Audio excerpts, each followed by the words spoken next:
Innalillahi wa inna ilaihi roji'un, Pak. Di tengah bulan suci Ramadan, hari ini seluruh rakyat marah, Pak. Marah besar. Bahkan kami punya saudara, Pak, setiap hari, setiap ketemu kami selalu mengungkapkan kemarahannya. Mereka kecewa begitu mendalam terhadap Pertamina karena mereka merasa tertipu bertahun-tahun selama ini, Pak. Seperti yang telah kami sampaikan di awal bulan Desember yang lalu tentang kualitas BBM Pertamina yang dipertanyakan oleh banyak masyarakat kami, hari ini kekhawatiran kami di tahun lalu, Pak, bom waktu itu benar-benar meledak, Pak. Maka pada kesempatan hari ini, pada RDP kali ini, jujur saja, Pak, kami sedikit kecewa. Kami tunggu-tunggu dari tadi paparan soal terupdate Pertamax oplosan, tapi tidak ada sebait kata pun yang menjelaskan soal itu di kesempatan pagi hari ini. Padahal kami menunggu-nunggu rapat ini dari berminggu-minggu yang lalu, sampai kami coba ingatkan di grup Komisi 6 dan sebagainya, dan alhamdulillah hari ini terlaksana, tapi juga tidak bisa mengurangi kegundahan kami dan masyarakat kami, Pak. Maka harapan kami korupsi yang sudah ditangani oleh kejaksaan, yaitu Pertamax oplosan yang katanya sudah merugikan negara lebih dari 1.000 triliun rupiah ini, Pak, dan juga bahkan yang kemarin yang terupdate ditemukan juga adanya kontrak oplosan antara Pertamina dengan pihak swasta yang sudah berjalan sejak tahun 2017. Maka saya berharap ada penjelasan sejelas-jelasnya, Pak, nanti di akhir sesi ini, Pak. Karena jika benar, maka ini adalah orkestrasi kejahatan totalitas yang masif dan terstruktur, Pak. Dari hulu ke hilir yang sudah terjadi bertahun-tahun. Ini di mata kami bukan hanya sekedar korupsi yang merugikan negara, Pak. Tapi ini adalah korupsi yang merugikan, menyakiti dan mengkhianati rakyat kita, Pak. Bahkan tadi malam, Pak Simon, ketika kami mau tidur, Pak, kami mendengar satu berita yang di-share oleh kawan kami di grup Komisi 6, Pak. Menangis hati kami, Pak. Saman tahu di grup itu apa, Pak? Pernyataan dari Kejaksaan Agung bahwa mereka menemukan grup WA yang judul grupnya adalah orang-orang senang. Na'udzubillah min syarri dzalik, Pak. Jadi ternyata mereka melakukan selama ini dengan kesadaran, Pak. Dengan menari-nari di atas penderitaan rakyat, merampok bukan hanya dari negara tapi juga dari rakyat kami, Pak. Kemudian Pak Dirut, baru-baru ini Menteri SDM mengatakan akan membangun kilang minyak yang dibiayai oleh Danantara dengan biaya mencapai 500 triliun rupiah. Lah jadi selama ini Pertamina tidak punya kilang baru, Pak. Padahal ketika 2019 yang lalu kami duduk di sini, ketika di situ di tempat Bapak ada namanya Bu Nike, saat itu menyampaikan bahwa RDMP Balikpapan maksimal tahun itu akan selesai, tapi ternyata kami baru tahu sampai tahun 2025 itu tidak tuntas juga, Pak. Sedangkan hari ini kebutuhan BBM kita 16 juta barel per hari, padahal targetnya pada tahun 2025 ini sudah bisa memproduksi 2 juta barel, Pak. Artinya kita bukan lagi hanya impor, tapi kita surplus, kita bisa melakukan ekspor BBM. Tapi ternyata semua itu hanya mimpi dan ilusi, Pak. Karena maunya oknum-oknum Pertamina hanya impor dan impor saja, Pak. Jadi saya melihat bahwa sebenarnya Pertamina adalah bagian dari mafia migas, Pak. Karena ternyata mafia migas telah mempengaruhi Pertamina agar menunda-nunda pembangunan kilang, Pak. Di sisi lain juga ada kebobrokan dalam manajemen SDM di Pertamina.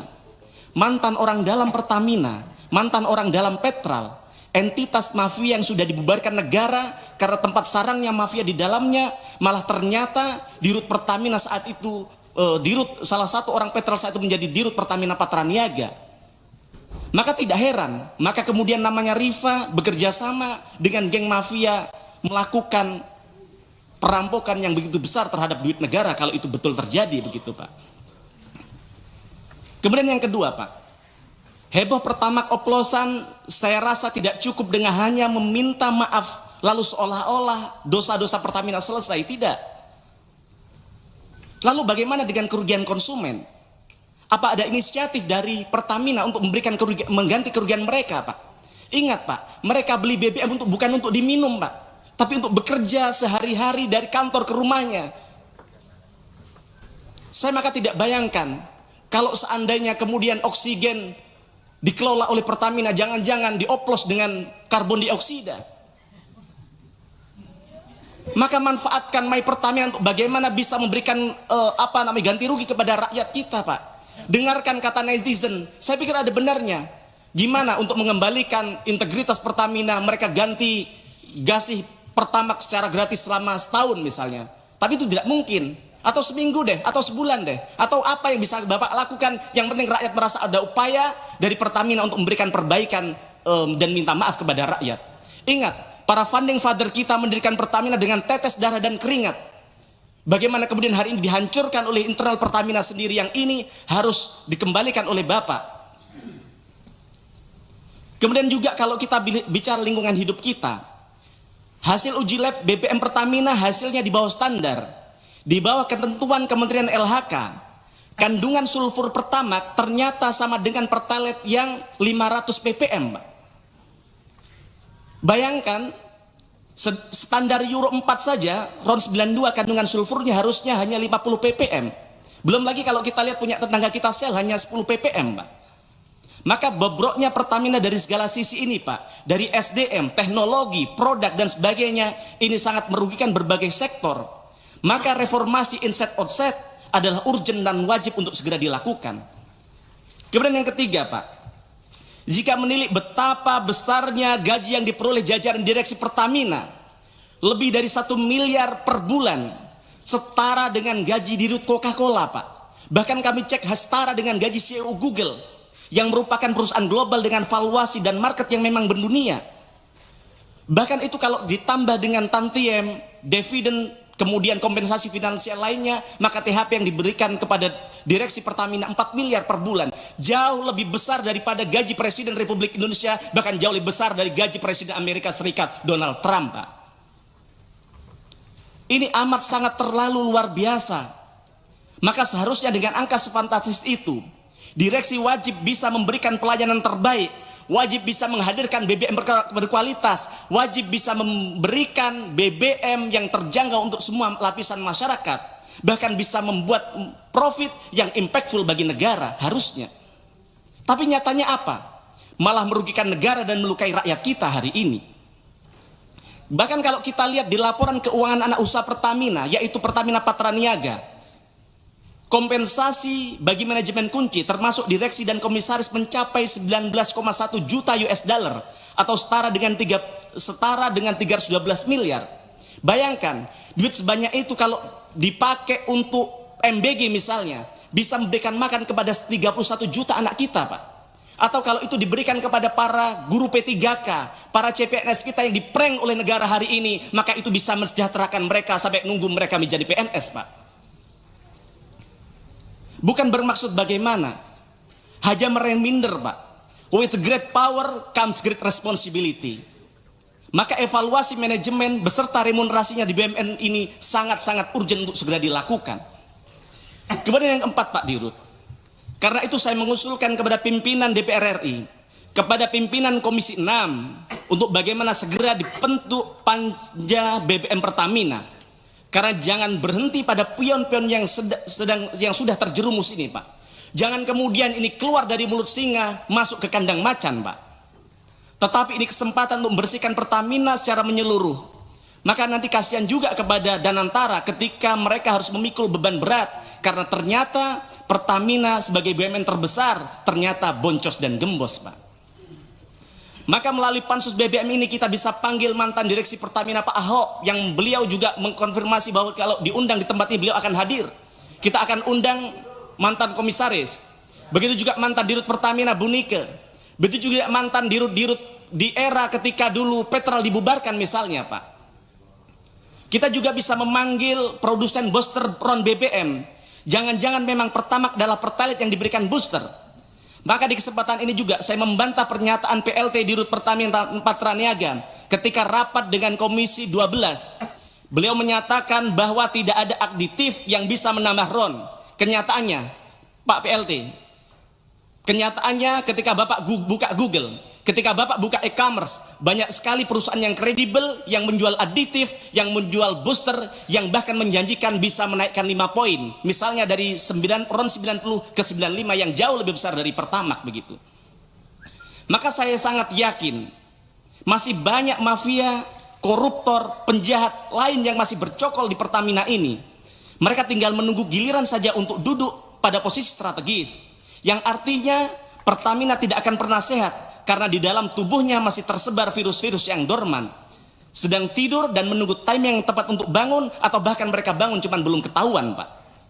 Maka kami usulkan panja BBM Pertamina untuk segera dilakukan untuk mengusut dari hulu ke hilir, Pak, untuk melihat siapa saja yang terlibat dalam proses pengoplosan ini, Pak. Maka Bapak harus belajar dari Presiden Georgia. Bagaimana Georgia, Pak, saat itu adalah negara dengan polisi lalu lintas terkorup di dunia. Bagaimana kemudian dengan keberaniannya pemimpin Georgia mengambil satu sikap dalam semalam mereka memecat hampir seluruh polisi lalu lintasnya yang korup. Dunia kaget, bahkan rakyatnya sendiri takut, Pak. Takut apa? Takut kemudian ada instabilitas keamanan karena tidak ada polisi lalu lintas lagi. Tapi jangan tahu hari ini Georgia menjadi salah satu negara yang sukses dalam memberantas korupsi. Yang ini harus Bapak lakukan, Pak. Mohon maaf, mohon izin tanpa mengurangi rasa hormat saya kepada Bapak. Di samping Bapak, Pak Alfian, beliau mantan Dirut Pertamina Patraniaga. Bapak percaya beliau tidak terlibat? Saya juga tidak percaya. Tapi kalau kita belajar di negara Jepang, terlibat tidak terlibat, harusnya Pak Alfian mengundurkan diri dari direksi Pertamina untuk membuktikan dulu Bapak benar-benar tidak terlibat, baru kemudian kalau mau masuk lagi silahkan.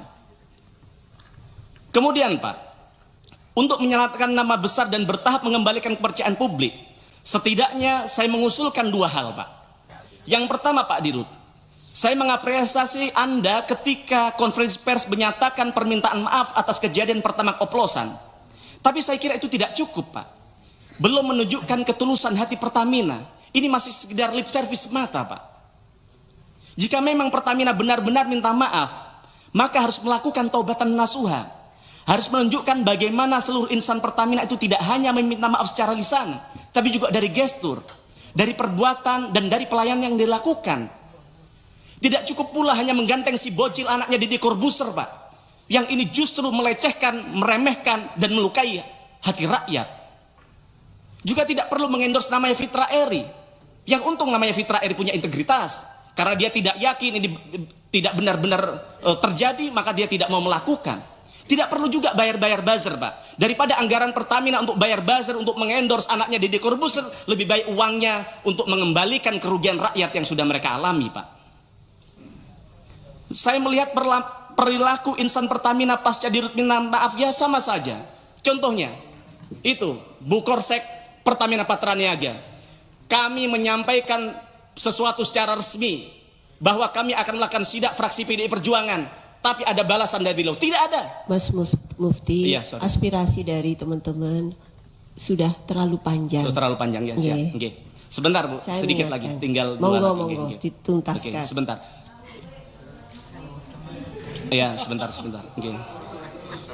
Sampai mana tadi? Nah, jadi maksud kami ada, Pak, harus ada permintaan maaf secara konkret kepada masyarakat. Yang kedua, Pak, tadi Bapak sampaikan bahwa Ramadan sudah dekat, mudik Lebaran sudah dekat, begitu. Maka harapan kami Pertalite jumlah stoknya harus ditambah, karena kita tidak tahu apakah masyarakat kepercayaan terhadap Pertamax sudah pulih. Karena kalau tidak, mereka akan menganggap bahwa Pertamax hanya Pertalite yang tidak antri. Maka jangan sampai kemudian nanti di lapangan mereka rela antri, yang kemudian stok Pertalite akhirnya habis, begitu. Kemudian selanjutnya, Pak, saya minta komitmen dari Pak Dirut, berani dan mau tidak untuk input semua pengadaan di e-katalog LKPP, Pak. Karena kalau tidak, ya seperti kata saya tadi, ini hanya keluar dari mulut macan masuk ke kandang buaya. Itu saja, mohon maaf, Pak. Ini bukan soal panjang dan lebar, tapi ini adalah soal nuansa kebatinan rakyat yang harus kami sampaikan di tempat ini. Matur nuwun. Assalamualaikum warahmatullahi wabarakatuh. Waalaikumsalam. Download Tribun X sekarang, menghadirkan lokal menjadi Indonesia.